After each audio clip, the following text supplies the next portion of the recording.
자, 오늘은 역대기에 대해서 역대기 말씀을 여행하게 될 텐데요. 그 중에 역대상의 말씀을 여행하도록 하겠습니다. 역대기는 아주 광범위한 기간을 포함하고 있습니다. 그래서 세계 창조의 기록으로부터 포로 귀환까지의 종교적 역사를 아주 구체적으로 다루고 있는 것이 역대기, 특별히 역대상입니다.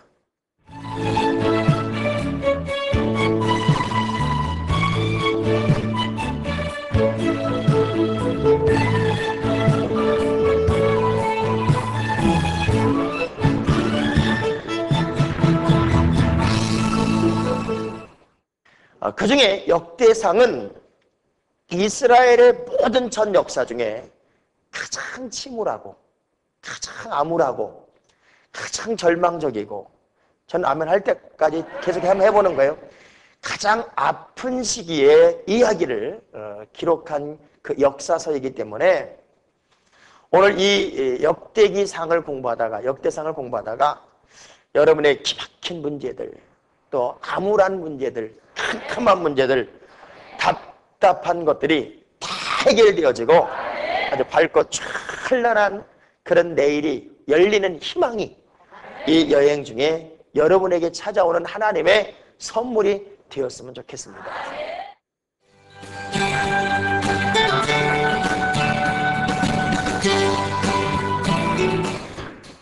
역대기는요, 북이스라엘이 어디에 멸망하냐면 아수르에 멸망을 하죠. 아수르에 멸망을 하고, 남유다가 어디에 멸망하냐면 바벨론에 멸망을 합니다. 바벨론에 멸망을 하면서 이스라엘은 그야말로 이제 다 끝이 난 거예요.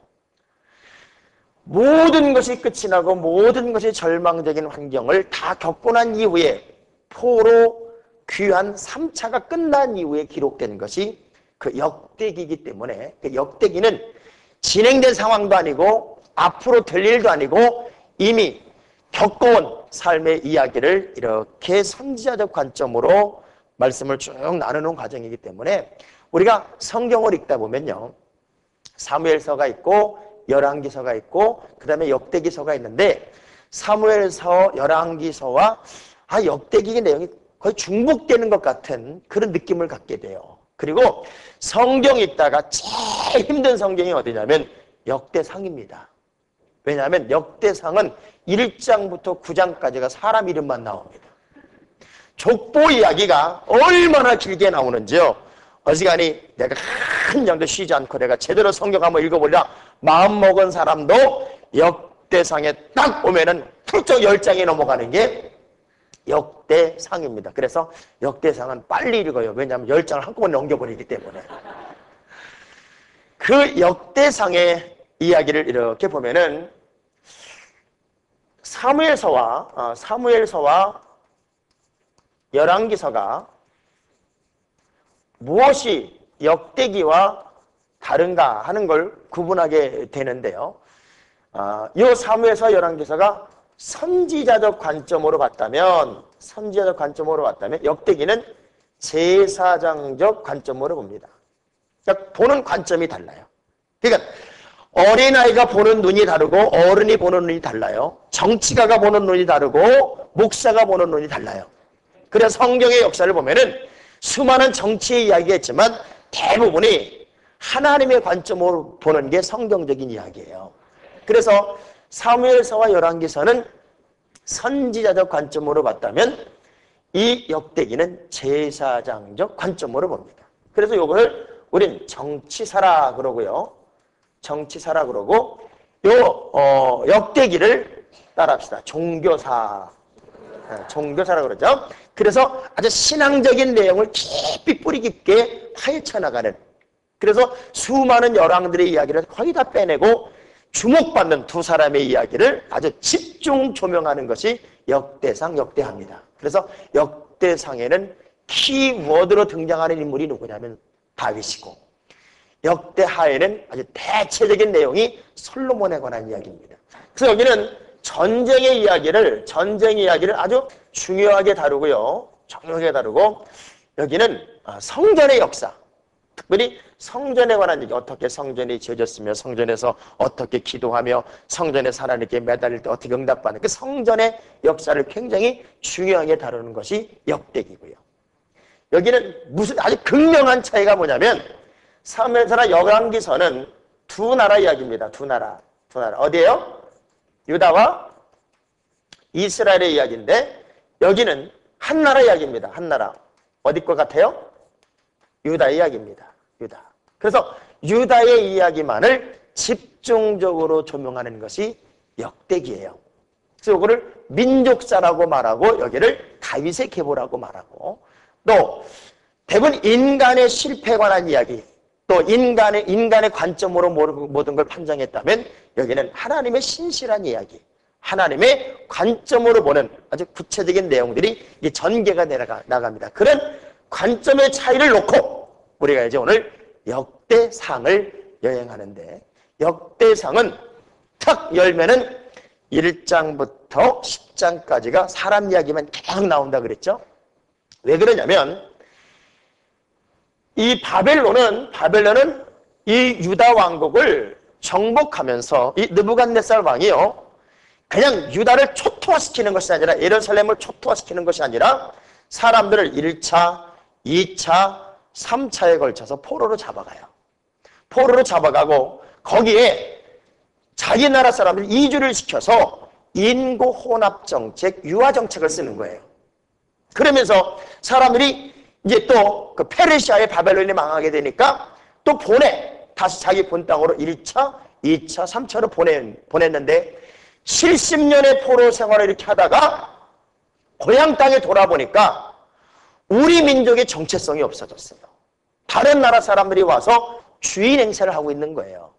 그러니까 가장 시급한 게 뭐냐면 도대체 이 이스라엘 사람들의 뿌리가 어디냐? 이 이스라엘 사람들의 정체성이 뭐냐? 하는 것을 이스라엘 사람들에게 먼저 심어주지 않으면 안 됐던 그 민족적인 아픔이 있었기 때문에 역대기는 기록서부터 그 이스라엘의 뿌리, 창조부터 포로 귀환 후까지의 그 모든 민족의 뿌리를 찾아나가는 거예요. 여러분 이전에 그 영화로 만들어졌던 알렉스 헤일이라고 하는 사람이 쓴 그 뿌리라는 영화가 있었죠. 아니 본 거예요? 안 본 거예요? 봤어요? 안 봤어요? 그 뿌리라는 영화를 보면 쿤타 킨테라고 하는 조상으로부터 자기까지 7대, 그 7대의 기록을 쫙 파헤쳐나가면서 노예 제도라는 것이 얼마나 나쁜 것인가 그래서 사회에 고발하는 그런 영화가 바로 그 뿌리라는 영화였어요. 그러니까 여러분이 뿌리를 찾는다는 게 굉장히 중요한 거예요. 전 여러분은 누구냐면 하나님의 자녀잖아요. 여러분의 원뿌리는 어디냐? 나는 하나님의 자녀고 하나님의 걸작품이고 하나님께서 만든 하나님의 사람이다라는 그 뿌리의식이 있어야 돼요. 그 자존감이 여러분에게 있어야 돼요. 그래서 이것을 이스라엘 사람들에게 확실하게 심어줘야만 했단 말이에요. 그래서 족보관한 이야기를 지루하지만 그렇게 다 기록해 놓은 거예요. 그래서 이스라엘 백성들이 포로 귀환 이후에 당신들의 뿌리는 이것이요 당신들의 정체성은 이것이요 라고 하는 그 뿌리의식, 족보의식을 확실하게 심어주기 위해서 이 역대기는 두 부분으로 나누어서 보면 참 은혜가 됩니다. 1장에서 9장까지는 족보의 이야기입니다. 족보. 그 다음에 10장부터 마지막 장까지는 다윗에 관한 이야기입니다. 누구요? 다윗에 관한 이야기예요. 그래서 이 10장부터 29장까지가 다윗에 관한 이야기인데 그 중에 22장부터 29장은 다윗과 솔로몬이 어떻게 왕위 계승을 하는 그 연결되는 연결고리에 관한 이야기가 이렇게 쭉 연결이 됩니다. 이 족보 이야기 중에 여러분 잘 아는 야베스라고 하는 사람이 나오죠. 야베스. 그 야베스의 기도는 들어보셨죠? 그래서 4장 9절 10절에 보면은 야베스라는 사람이 아주 특별하게 등장하는데 그 야베스를 보면요. 이 야베스는 어떻게 소개되냐면 형제들보다도 존귀한 자다. 이런 표현을 써요. 같은 기도라도 하나님의 마음에 쏙 드는 사람이 드리는 기도는 응답이 빠를 것 같아요. 그러니까 여기 지금 아멘 하는 사람은 기도만 해도 꼭 응답받을 것 같아요. 그 야베스가 4장 10절에 무슨 기도를 하는가 하면 이렇게 기도합니다. 야베스가 이스라엘 하나님께 아뢰어 가로되 원컨대 주께서 나에게 복에 복을 더하사. 뭐에 뭐를 더해요? 하나님은요 참 따블을 좋아하십니다. 복에 복을 더하시고 은혜 위에 은혜를 더하세요. 그러니까 여러분이 은혜가 좀 있어야 돼. 그리고 복받을 짓을 좀 해야 돼요. 우리 옆 사람 각수하면서 복받을 짓 좀 하셔. 한 번 더 평상시 은혜가 좀 있으세요. 그러니까 복에 복을 더하사 나의 지경을 넓혀주시고. 그래서 기도가 뭐냐면 지경을 넓혀주시고, 지경을 넓혀주는 건 하나님이 복에 복을 더해야 지경이 넓어집니다. 주의 손으로 나를 도우사 나로 환난을 벗어나 근심이 없게 하옵소서. 자, 주님이 도우시면, 여기 도우시면 어떤 일이 벌어지나 봤더니 환난을 벗어난다. 전 여러분의 가정에 환난이 다 떠나갔으면 좋겠어요. 다 떠나가고 그냥 하나님이 돕는 은혜, 돕는 역사만 아주 가득했으면 좋겠습니다. 그래서 이 야베스가 그렇게 기도했더니 하나님이 그 구하는 것을 허락하셨다. 딱 2절인데 야베스는 굉장히 유명한 사람이 됐어요. 그래서 야베스의 기도라는 책까지 나왔잖아요. 왜 그런가 봤더니 사람이 괜찮아. 사람이 괜찮아. 그러고 나서 이제 10장부터 쭉 등장을 하는 게 이제 다윗에 관한 이야기입니다.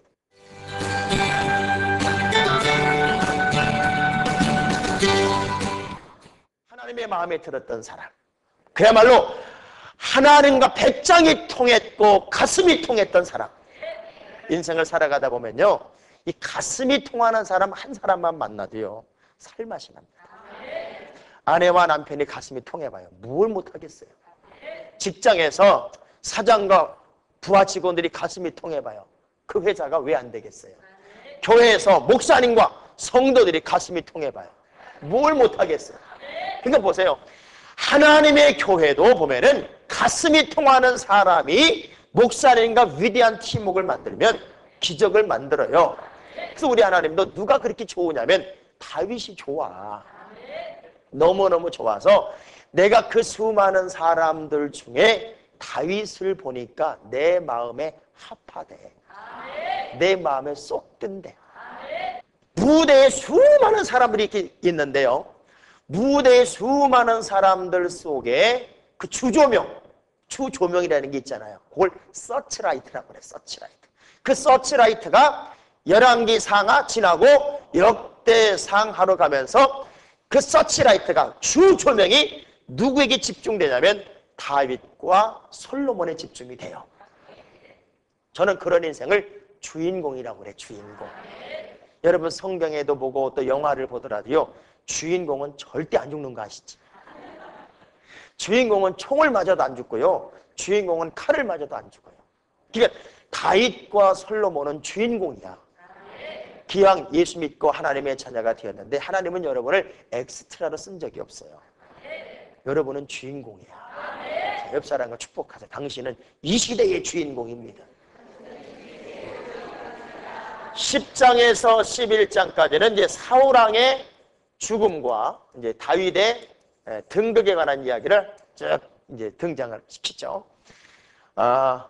사울은 왕이면서도 날마다 쇠퇴해져 갔다면 다윗은 목동이면서도 날마다 흥황해져 가는 사람이에요. 그러니까 신분과 관계없이, 조건과 관계없이 하나님이 딱 붙잡은 사람은 흥황합니다. 하나님이 세운 교회 부흥합니다. 하나님이 세운 기업 잘 됩니다. 하나님이 붙잡은 인생 날마다 역전의 주인공이 됩니다. 그래서 다윗을 표현하는 하나님이 세운 다윗이 어떤 사람이냐는 것을 11장 9절에 한번 읽어보세요. 역대상 11장 9절에 뭐라고 표현했냐면, 제가 한번 읽어볼 테니까 따라해보세요. 만군의 여호와께서 함께 계시니 다윗이 점점 강성하여 가니라. 아멘. 그러니까 여러분, 누가 강성해지고 누가 전성기를 구가하고 누가 위대해지나 보니까 하나님이 함께하는 사람. 그래서 요셉도 하나님이 함께하니까 뭐한 자가 돼요? 형통한 자가 돼요. 감옥에 가도 형통한 사람이요, 배반을 당해도 형통한 사람이요, 하나님이 함께하는 사람은 형통한 사람이 됩니다. 그럼 형통이 뭐냐고. 형통. 어떤 사람은 형통이 뭐냐니까 모든 걸 형을 통해서 하는 게 형통이래. 그게 형통이 아니고 형통은 하나님이 함께하는 겁니다. 아멘. 그러니까 무엇보다도요, 여러분 인생의 최고의 비전과 희망을 이렇게 가지세요. 주님, 저는 늘 주님과 동행하고 싶어요. 저는 늘 주님과 함께하고 싶어요. 하나님이 함께하는 게 형통이요. 다윗이 왜 그렇게 날마다 강성하여지고 날마다 번성하고 날마다 하나님이 세우는 사람으로 큰 그릇이 되어 나가나 봤더니요, 다윗 주변에는 훌륭한 사람들이 있어. 그 사람들을 성경은 11장 10절부터 뭐라고 표현하냐면 용사라고 표현합니다. 용사.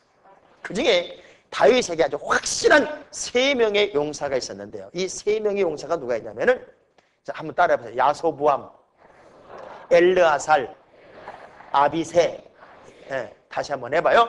야소부암, 엘르아살, 아비새.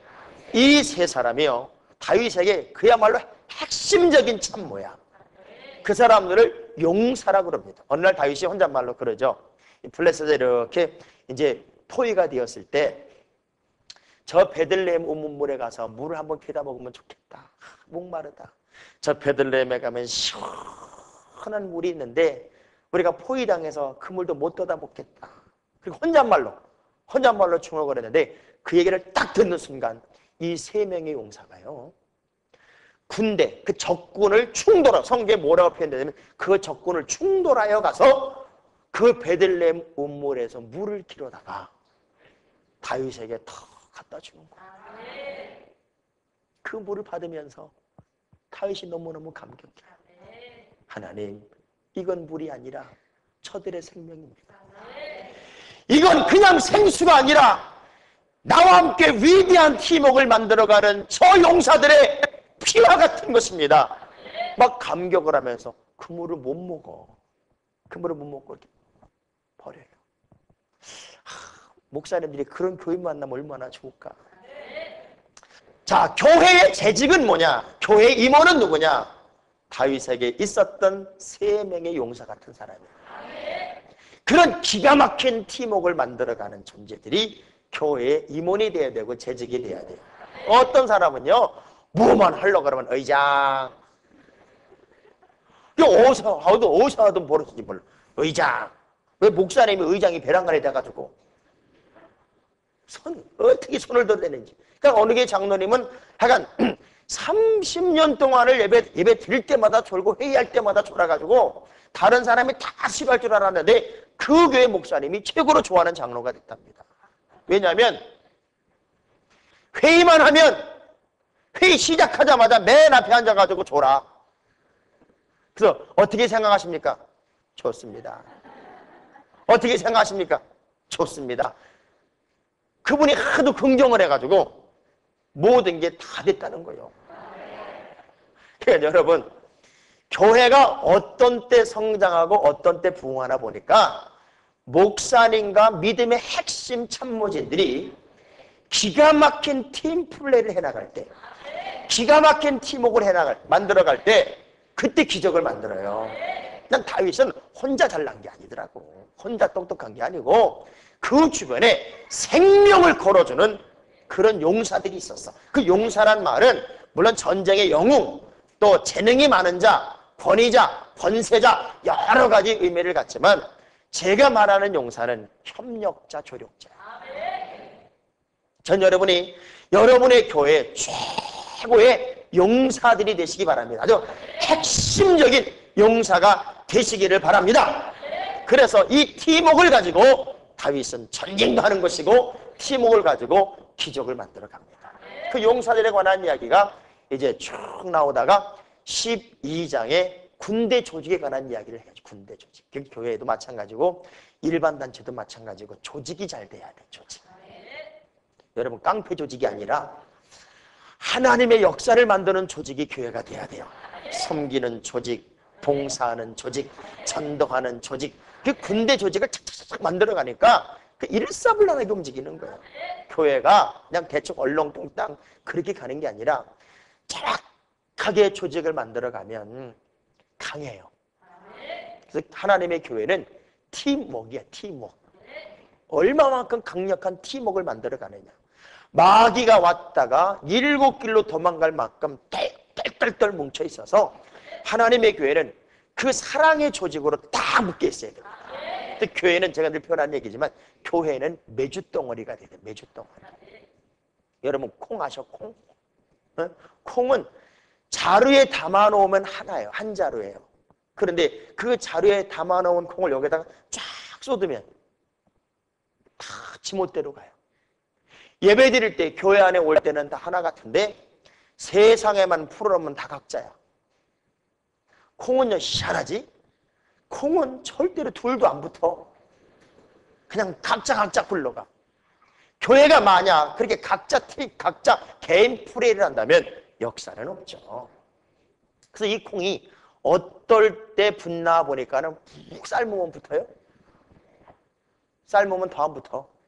삶으면 뺀질뺀질 아주 그냥 윤기만 잘잘잘 흐르고 안 붙어. 그래서 교회에서도 보니까 제일 무서운 사람이 누군가 보니까 은혜 받았다는 사람.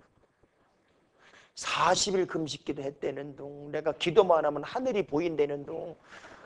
이전에 제 친구 전도사님 중에요, 기도만 하면 예수님 보는 사람이 있었어요. 그 부흥회하면은 끝나고 나서 오늘 주님 못 봤어, 나한테 물어봐요. 언제 왔었는데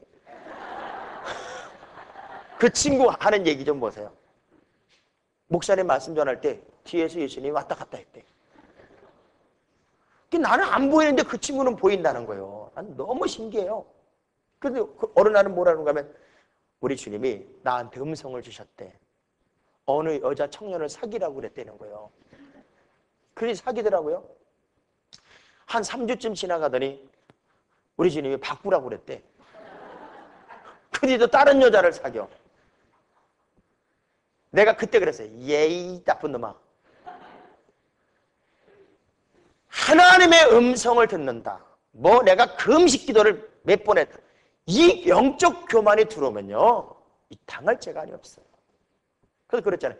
개도 하는 방언을 못하냐? 아니 방언을 개가 하는 거냐고. 방언이 뭔지도 모르고 그냥 할렐루야만 1000번 하면 뭐 혀가 꼬여서 방언이 된대나? 이렇게 영적인 교만이 들어올 때 우리 무식한 행동들을 해요. 그래서 푹 삶아놓으니까 콩이 붙는 줄 알았더니 아주 반질반질거리고 붙질 않아. 언제 붙나 봤더니요, 절구통에 넣고 확 쪄버리니까 붙더만. 그러니까 나의 모양, 나의 혈기, 나의 어떤 인간성, 이런 것들이 주님의 말씀으로 확 뽀개질 때 우리는 한 덩어리가 되는 거야. 한 덩어리. 이 교회에 이렇게 들어오면은요, 세상적인 지위, 세상적인 명예, 세상적인 권위, 세상적인 자랑, 세상적인 평가, 이런 것들은 다 없어져요. 다 없어지고 주님 안에서 우리는 한 덩어리, 하나, 이런 마음을 가질 때 한 덩어리가 돼요. 그래서 여러분의 교회는 이름이, 예를 들면 오늘 이 촬영을 하는 이 교회 이름이 성만교회, 성만교회인데 그냥 성만교회라 그러지 말고 성만매주교회 이렇게 하면 돼요. 네. 아주 매주는요, 콩을 빡 빻아가지고 그냥 떡떡떡떡 치면은 한 덩어리요. 목사님이 네모나게 만들고 싶으면 네모나게 만들고 동그랗게 만들고 싶으면 동그랗게 만들고 그런 팀워크를 만들어가는 게 조직이었다고요. 그 다윗은 그 군사 조직을 참 잘했고 주변에 핵심적인 참모들이 생명을 거는 용사들이 있어서 기가 막힌 팀 플레이를 해나갔어요. 여기 있는 여러분들이나 방송을 보시는 여러분들이 신앙생활하면서 모래알처럼 하지 마세요. 외톨이처럼 하지 마세요. 그래서 교회에 동화되고 사람과 동화되고 그래서 그냥 막 묻어져는 한 덩어리 신앙으로 올라가야지 항상 맨 뒤에서 구경꾼 신자가 돼가지고는 큰 기적을 경험할 수도 없고 승리를 경험할 수도 없어요. 그래서 12장까지 조직도 하고 그렇게 여러 가지 팀워크 훈련을 만들어 놓은 다음에 13장부터 18장까지는요 뭘 하는가 하면 신앙의 회복을 다윗은 만들어 가요. 그래서 언약궤를 쭉 이동을 합니다. 기럇 여아림이라는 곳에서부터 그 아비나답의 집에서, 어디라고요? 아비나답의 집에서 이제 언약궤를 쫙 미고 이동합니다. 그 이동하다가 기론의 타작마당에 딱 들어오니까 이 소들이 배랑 안에 펄쩍펄쩍 뛰는 바람에 이 언약궤가 떨어질 판이거든요. 그때 누가 떨어질까봐 누가 언약궤를 잡냐면 웃사라는 사람이 언약궤를 딱 잡다가 난 왜 그랬는지 몰라 즉사를 했어요. 죽었어요. 그래가지고 다윗이 그때 겁을 먹어가지고요 직접 자기 있는 대로 그 언약궤를 못 가지고 오게 하고 그걸 어디에다가 잠깐 옮겨놓냐면 한번 따라해보세요. 오벳에돔. 이게 보통 발음이 능력 있는 사람이 아니면 못 따라하는 겁니다. 오벳에돔. 오벳에돔이라는 사람의 집에다가 일시 보관을 해요. 그 언약궤를. 참 희한하죠? 어떤 사람은 잡으면 죽는데 어떤 사람은 자기 집에 갖다 놓으니까 복이 돼요. 참 신기한 거예요. 근데 오벳에돔의 집에 얼만큼이 언약궤가 있었냐면 3개월이 있었거든요. 3개월이 있는 동안에 세상에 하나님이 그 오벳에돔의 집에다가 복을 주는 거예요. 복을 주시고 또 복을 주시고 또 복을 주시고 하나님이 복을 오벳에돔의 집에 막 쏟아부어 준다니까. 또 이 다윗이 욕심이 있어. 얼른 언약궤를 다시 모셔오라는 거예요. 여러분 신앙은 욕심이 좀 있어야 돼요. 영적인 욕심이 있어야 돼요. 저 사람이 기도를 하려 2시간씩 하더니 하나님이 응답을 받았다. 그러면 난 2시간 10분 하리라. 그런 마음이 있어야지. 쳤겠다 저거는 그러면 안 된다고요. 영적인 욕심이 있어야 돼. 아멘. 그러니까 우리가 그 욕심을 부리면요 하나님은 응답하시고 하나님은 역사하잖아요. 얼마나 좋아요. 그래가지고 막 감격하면서 오벳에돔의 집에서 이제 언약궤를 이렇게 다시 자기 궁궐로 모셔오는 과정에 14장에 뭐 하나가 뜯긴 게 뭐냐면 다윗과 블레셋의 싸움에 관한 이야기가 14장에 잠깐 들어가요. 그게 내용 전개상으로는 이제 좀 맞지 않지만 거기 쏙 들어가 있어요. 그래서 그때부터요 다윗의 신실성이 나타나면서 이 다윗성에 언약궤가 들어오는데 얼마나 좋은. 여러분 다윗이 춤추다가 바지 내려간 거 아시지? 너무 좋아가지고 하긴 뭐 지금처럼 혁대가 좋았겠어요. 그냥 무거운 옷 너무 춤을 추다 보니까 그만 바지가 내려갈 만큼 막 감격하고 춤을 췄어요. 영적인 회복이 그에게 일어나니까 얼마나 좋은지 도착하자마자 감사하고 축제를 벌이는데 여러분 잘 될 때요 모두가 박수 치는 건 아니에요. 모두가 박수 치는 건 아니고 어떤 사람 하나 있잖아요. 누구예요? 응? 누가? 마귀. 막 흥분이 일어나고 기쁨이 일어나고 즐거움이 일어나고 막 감격하는 그때에 미갈이라고 하는 사울의 딸이 있었어요. 사실은 다윗의 아내이기도 해요. 근데 아내인 미갈이 막 춤추는 자기 신랑 거기다가 왕이잖아요. 그걸 보고 우리 식으로 표현하면 그렇게 했던 것 같아. 꼴깍하고 있네. 꼴깍하고 있네. 그렇게 비아냥거리고 비꼰거를 다윗이 알아. 그렇지만 그런 얘기합니다. 나는 하나님 앞에서 비웃음거리가 돼도 좋아. 그러나 너희들한테 내가 비웃음 안 당해. 여러분은 다윗처럼 찬송 부르면서 행복하고 기도하면서 즐겁고 교회에 오면서 감격스러운 아주 즐거움을 회복하는 신앙생활이 다시 열렸으면 좋겠습니다. 무엇보다 먼저 교회의 핵심 멤버들이 예배당에 나와서 그냥 뭐 얼굴이 환히 빛나고 많은 사람을 즐겁게 하고 기쁘게 하고 막 하이파이브를 하고 악수를 하고, 우리 하이파이브 한번 합시다. 자, 옆 사람한테 손을 딱 들고 할렐루야! 막 이런 감격적인 일들이 일어나면 얼마나 좋겠냐. 그래서 언약궤가 도착해서 16장까지 언약궤 도착 감사 축제가 딱 끝나고 난 다음에 17장부터 나단 선지자와 다윗이 함께 연결되어지는 성전 건축에 관한 스토리가 쫙 전개가 돼요. 여러분, 인생의 최고의 복이 뭔 줄 알아요? 예수 믿으면서 최고의 복은 성전 짓는 거야. 여기에 있는 우리 목사님들, 여기에 있는 여러분의 교회가 꼭 성전을 한 번도 못 접었다면 성전 짓는 축복을 받기 바랍니다. 어느 목사님이 그런 얘기, 그분의 이야기를 제가 그대로 인용을 해보면요, 이렇게 얘기를 하더라고요. 이 지구상에 수억의 교인이 있고 수만의 목사님들이 있다. 그러나 그들이 생명을 걸고 목회하기로 작정을 했어도, 예수를 온전히 믿기로 했어도 그들의 일생 동안 100명의 교인을 넘기고 성전을 지어보는 목사가 20%가 안 된다는 거예요. 그러니까 100명의 양을 내가 쳐보고 성전을 지어보는 목사님이 20%가 채 안 되는데, 여러분은 그 20% 안에 들어보면 얼마나 좋겠습니까? 자, 오늘 여기 있는 여러분들이나 이 방송을 시청하는 여러분 모두가 이 지구상에 내 세대 속에서 20%에 들어가는 꿈을 꾸시기 바랍니다.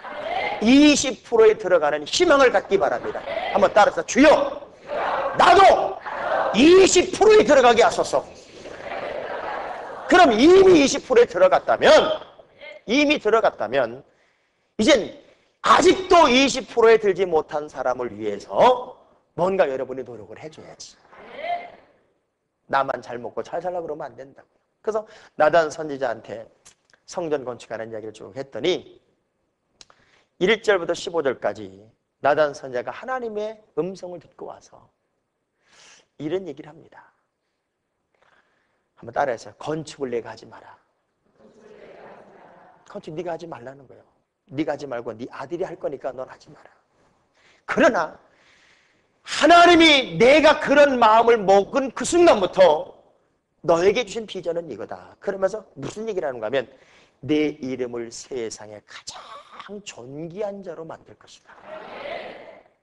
하나님의 성전을 세우는 사람, 하나님의 성전을 지으려고 마음만 먹어도 하나님이 다윗에게 뭐라는 그랬는가 하면, 이 세상의 수많은 사람들 속에서 너를 가장 존귀한, 가장 존경받고 가장 귀하고 가장 아름다운 인생으로 만드시겠다. 그러면서 내가 치리하는 동안은 결코 망하지 않을 것이고 내 백성이 유리하는 일이 없을 것이고 더 중요한 건 내 자녀를 견고케 하리라. 사실 솔로몬이 속을 새기고 하나님을 떠났었지만요, 다윗 때문에, 이 약속 때문에 솔로몬을 그 시대에는 못 죽여요, 하나님이. 저희 교회 젊은 엄마들이요, 저를 어떤 때는 우리 목사님은 불공평하다고 해요. 왜냐하면 나는 어떤 애 하나만 좋아해.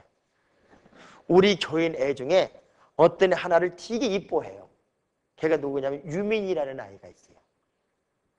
그 유민이는 내가 왜 이뻐하냐면요, 어떤 교인이요 유민이한테 와서 악수하자 그러면 아무도 안 합니다. 근데 내가 가서 유민아 악수 그러면 손을 팍짝 내밀어 가지고 나하고 악수를 얼마나 잘하는지 몰라요. 다른 사람한테 가라면 절대 안 가는데 나한테 이쁜 짓을 하니까 이쁩니다. 하나님도 그럴 것 같아. 이쁜 짓 하는 교인을 보면 진짜 이쁠 것 같아. 그래서 엄마들이 그러잖아요, 애기한테 이쁜 짓 그러면 이러잖아요. 전 여러분들이 하나님 앞에 좀 이쁜 짓 좀 했으면 좋겠어. 그래서 너무너무 감격스러운 일들이 일어나죠. 그러니까 하나님이 함께하면 하나님의 역사는 언제나 기적이고 축복이고 열매입니다. 아멘. 그래서 다윗이 넌 하지 마, 넌 안 돼, 그렇게 말했는데도 다윗은요, 하나님이 너 하지 말라고 그런 이야기를 들으면서도 감사해. 야, 너무 신기한 게 역대상 17장 25절 이하의 말씀 보면요. 한번 찾아보세요. 성경 있는 분들 얼른 찾아보시면 역대상 17장 25절부터 27절까지를 보면요. 이게 뭐냐면 나단 선지자로 하여금 다윗에게 성전 못 짓게 하는 명령이 내려진 이후에 다윗이 그 얘기 듣고 나서 하나님께 감사하는 얘기예요. 나의 하나님이여 주께서 종을 위하여 집을 세우실 것을 이미 듣게 하셨으므로 주의 종이 주 앞에 뭐 할 마음이 생겨요? 기도로 구할 마음이 생겼습니다. 여호와여 오직 주는 하나님이시라. 주께서 이 좋은 곳으로 주의 종에게 허락하시고 주께서 종의 집에 뭘 주사? 복을 주사. 주 앞에 어떻게 두시기를? 영원히 두시기를 어떻게 하세요? 기뻐하세요. 여호와여 주께서 복을 주셨사오니 이 복을 어떻게 해요? 영원히 누리리이다. 진짜 복은요 받는 게 아니고 누리는 거요. 모든 분들이 많은 복을 누리셨으면 좋겠어요. 왜냐하면 성경에 보세요. 부자가 농사를 졌더니 너무너무 농사가 잘 됐거든. 창고를 넓히고 야 이제 먹고 한번 놀아보자. 자기 나름대로는 놀아보려고 그랬는데 하나님 뭐래? 네 생명을 내가 오늘 밤 찾는데 그러니까 받았는데 누리지를 못했어. 여러분은 그 복을 다윗처럼 마음껏 누리시기를 바랍니다.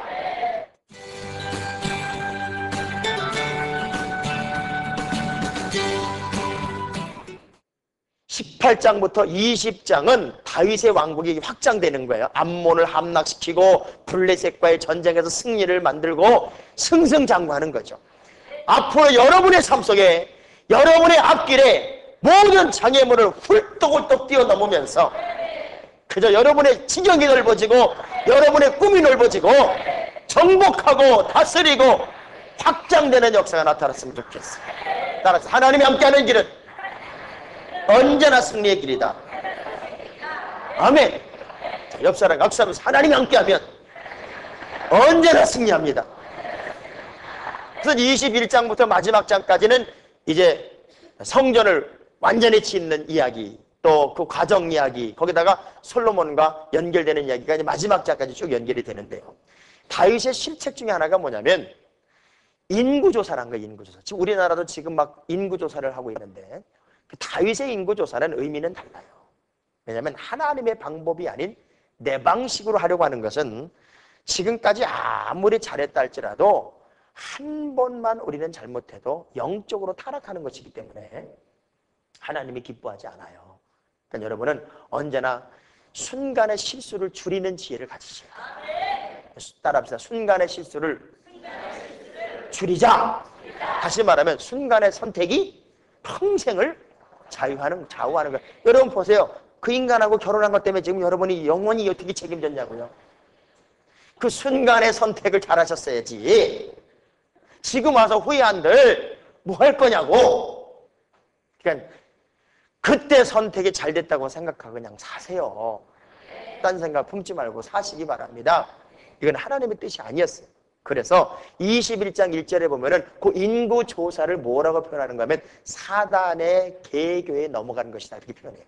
그래서 하나님이 세 가지를 재앙을 내릴 걸 제안해요. 첫째, 3년 기근. 두 번째, 석 달 동안 대적에게 패하여 도망 다닐 것. 세 번째, 3일 동안의 온역. 너는 인구조사 때문에 내가 세 가지의 재앙을 내릴 텐데 그 중에 하나를 선택해봐. 여러분, 이거 기가 막힌 거예요. 너 엎드려 뻗칠래? 매 맞을래? 손 들고 있을래? 다 버려. 다 버린데 다윗은 뭐가 쉽다고 생각했냐면 3일 동안의 온역이 쉽다고 생각을 했어. 그래서 그걸 선택하는 바람에 7만 명이 죽어요. 죄라고 하는 건요, 작게 출발하는 것 같아도 죄의 결과는 메가톤급이야.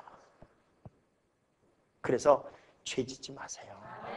그래서 오늘날 타작마당에서 제3으로 이 재앙이 끝이 나고, 그리고 이제 22장부터 쭉 본격적인 성전 건축의 역사가 시작이 되는데요. 세상에 다윗은요 모든 준비를 다 해요. 자기가 다 해놓고 솔로몬에게 부탁하는 거죠. 꼭 이렇게 하라고, 꼭 이렇게 하라고.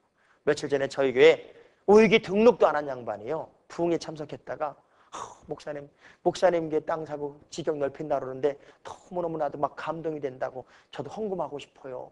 그리고 우리 교회도 안 다니는 사람이 젊은 부부가 김종훈 집사란 분인데 자기는 덜덜거리는 프라이드 차를 타고 다니면서 자기 차 살 돈 가지고 우리 교회 등록도 안 하고 1,000만 원을 헌금하더라고요. 그러니까 마음의 감동이 있다는 것은 우리의 모든 삶을 새롭게 바꾸는 능력이 됩니다. 전 여러분이 정말 흥분하는 신앙생활을 통해서 하나님의 성전에서 핵심적인 인물이 되고 하나님의 성전을 세워나가는 큰 그릇이 되었으면 좋겠습니다. 근데 28장에 다윗의 마지막 부탁이 탁 나와요. 뭐 제사장의 직무가 뭐다, 찬양대의 직무가 뭐다, 레위자손의 직무가 뭐다, 그러니까 모든 걸 다 정리해놓고 자기 아들한테 부탁을 하는 거예요. 모든 백성은 하나님의 계명을 지켜라. 꼭 지켜야 된다. 그래야만 아름다운 땅을 누리고 후손까지 영원한 기업을 얻게 될 것이다. 그래야 우리 모두가 하나님을 다 알아야 된다. 그러면서 하나님의 성전의 역사를 이루는 사람들이 즐거운 마음으로 드리기 시작하는 것을 첫 출발을 다윗이에요. 다윗이 하면서 솔로몬에게 정말 좋은 왕이 될 것을 부탁하고 성전을 꼭 지을 걸 부탁하면서 그가 죽어요. 근데요, 저는 역대상 29장 28절 말씀이 다윗의 일생을 결론 짓는 말씀인데 너무너무 아름다워.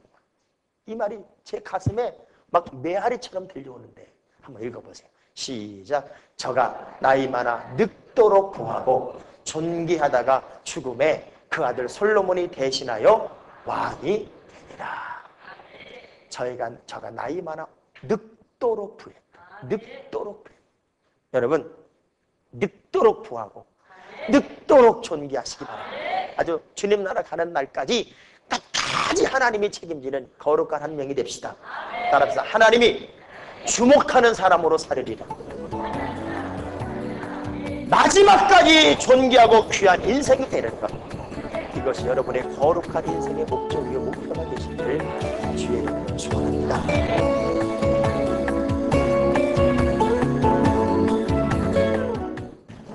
너무 많이 은혜 받았고요. 그리고 말씀 역대상을 깊이 정말로 다시금 감명 깊게 정말 말씀을 통해서 다시금 제가 신앙생활 하는 데 있어서 큰 도움과 그리고 또 우리 교회에 있어서 또 주역이 돼야 되겠다라는 그런 자부심을 가졌습니다.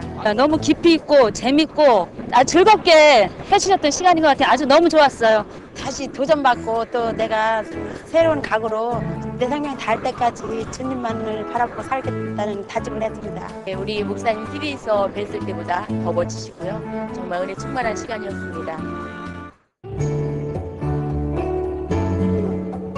오늘도 행복한 성경 여행이 되셨습니까? 2005년도의 마지막 달이 벌써 되었네요. 여러분의 삶 속에 가장 기억되는 2005년도가 되기를 기대하겠습니다. 오늘도 저희 프로그램 게시판을 통해서 질문하신 한 네티즌의 질문 내용을 함께 나누고자 합니다. 요즘에 금송아지를 섬겨서 망한 이스라엘의 이야기를 배웠는데요. 단지 무슨 형상을 만드는 게 잘못된 거라면 지금 십자가를 만든 것도 마치 우상처럼 되지 않을까 하는 걱정이 되는데요. 정말 금송아지가 의미하는 것이 무엇인지를 좀 더 명확하게 알고 싶습니다 하는 질문의 내용이었습니다. 여로보암과 함께 만들어진 이스라엘은 여로보암의 전략에 의해서 하나님을 대신하는 것으로 금송아지가 탄생하게 되죠. 오늘의 십자가가 예수 그리스도의 죽음을 의미하는 상징성을 갖는다면 이스라엘이 만든 금송아지는 하나님을 대신하는 것이 되었습니다. 그래서 우리가 생각하는 것처럼 어떤 상징성의 의미라고 하기보다는 바로 우상이 되어버린 것이죠. 하나님이 가장 싫어하는 것, 하나님이 가장 기뻐하지 않는 것이 바로 우상을 섬기는 것이고 우상을 따라가는 겁니다. 그런데 하나님의 자녀로서 태생이 같았던 이스라엘이 하나님을 저버리고 특별히 여로보암은 유대 땅에 많은 사람들이 내려가서 그 사람들로 하여금 하나님을 경험하는 그런 것들을 통해서 다시 이스라엘로 돌아갈 것을, 유다로 돌아갈 것을 염려한 나머지 하나님을 대신한 것으로 금송아지를 만든 것이기 때문에 우리가 생각하는 의미에서의 십자가와 금송아지의 의미는 근본이 다른 겁니다. 하나님의 사람들이 오늘도 가장 아름다운 목적인 하나님만을 바라보는 그 믿음을 갖는 것은 너무나도 중요한 것이기 때문에 금송아지는 안 되는 것이죠. 다음 주에는 역대하 1편에서 솔로몬의 통치에 관한 이야기로 여러분과 만나겠습니다. 통일왕국의 마지막 솔로몬의 이야기를 통해서 더 큰 은혜로 여러분과 함께 만나겠습니다.